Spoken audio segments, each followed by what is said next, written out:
ধন্যবাদ সাংবাদিক ভাইরা। আসসালামু আলাইকুম। আপনারা সকলেই অবগত আছেন যে গত 4/3/2025 তারিখ রাত্র অনুমান 8টার সময় বরণাধীন থানাধীন কালীঘাট বাজারে আমাদের বরণাধীন থানা থেকে একটা মাদক উদ্ধার অভিযানে একটা পুলিশের যায়, অভিযান পার্টি যায়। সেখানে আপনার ওই এলাকার চিহ্নিত মাদক ব্যবসায়ী আকবরকে 200 গ্রাম গাঁজা সহ আমাদের এএসআই কামরুল সে তাকে ধরে ফেলে এবং ধরিয়া তাকে হ্যান্ডকাপ পরায়।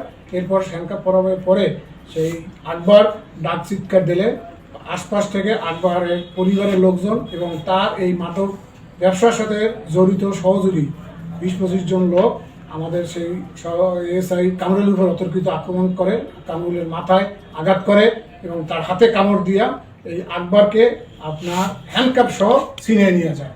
পরবর্তীতে এই সংবাদটা তাৎক্ষণিকভাবে অফিসার ইনচার্জ বরণাধীন থানা জানতে পারিয়া সে থানা থেকে অতিরিক্ত ফোর্স সহ অফিসার সহ যায় এবং আমি নিজেও খবর পাইয়া সেখানে আসি আমরা যৌথ অভিযান করে তাৎক্ষণিকভাবে ওই রাত্রে আমরা সেখান থেকে এই আকবর পালাইয়ে গেলেও আকবরের সহযোগী আমরা 12 জনকে অপরাধীকে গ্রেপ্তার করতে সক্ষম হই।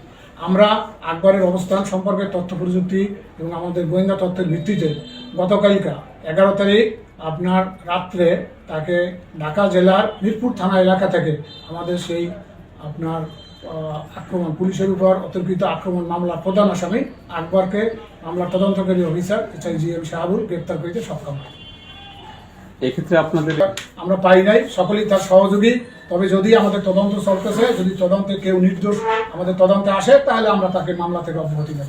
এখন পর্যন্ত এই মামলায় কতজন আসামি গ্রেপ্তার হয়েছে? এখন পর্যন্ত এই মামলায় 15 জন, আকবর সহ 15 জন। আকবরের বিরুদ্ধে কয়টি মামলা? আকবরের বিরুদ্ধে আমরা এ পর্যন্ত 2টা মামলা পাইছি। এরপর আরো অন্য থানা মামলা আছে কিনা এগুলো আমরা যাচাই করে নেব। মামলা যেটা কি বরণাধীন থানায় আছে নাকি না, বরণাধীন থানায় 2টা মামলা বরণাধীন থানায়।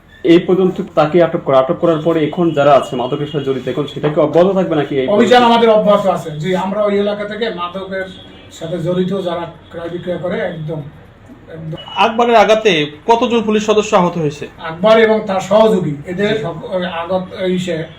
মানে আঘাতে আমাদের এএসআই কামরুল বেশি আহত হয়েছে, আরো 2 জন অফিসার তারাও সামান্য আহত হয়েছে, কিন্তু মেইন গুরুতর জখম হয়েছে 1 জন আর 2 জন হইল সাধারণ জখম হয়েছে।